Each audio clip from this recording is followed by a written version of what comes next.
तर मुसळधार पावसामुळे धुळे जिल्हा शासकीय रुग्णालयाबाहेर गुडघाभर पाणी साचलंय।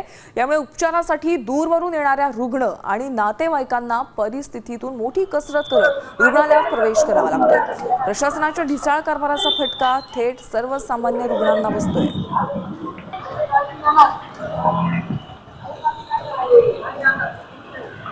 धुळे जिल्ह्याला अतिवृष्टीचा इशारा हा हवामान विभागातर्फे दिल्यानंतर मोठ्या प्रमाणात पाऊस रात्रीपासून सुरू आहे। आपण जर बघितलं तर या पावसाचा परिणाम संपूर्णतः मानवी जनजीवनावरती होत असल्याचं दिसून येत आहे। आपण जर बघितलं तर हे धुळे जिल्हा शासकीय रुग्णालय आहे आणि या ठिकाणी या रुग्णालयाच्या परिस्थिती आपण जर बघितली तर या रुग्णालय परिसरामध्ये पूर्णतः पाणी साचल्याचं दिसून येत आहे।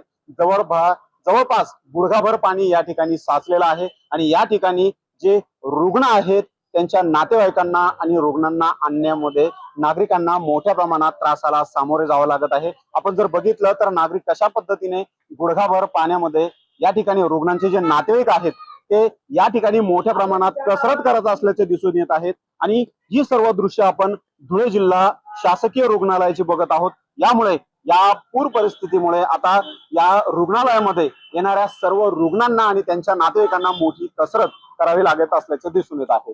धुळ्यावरून भूषण आहिरे, साम टीव्ही न्यूज।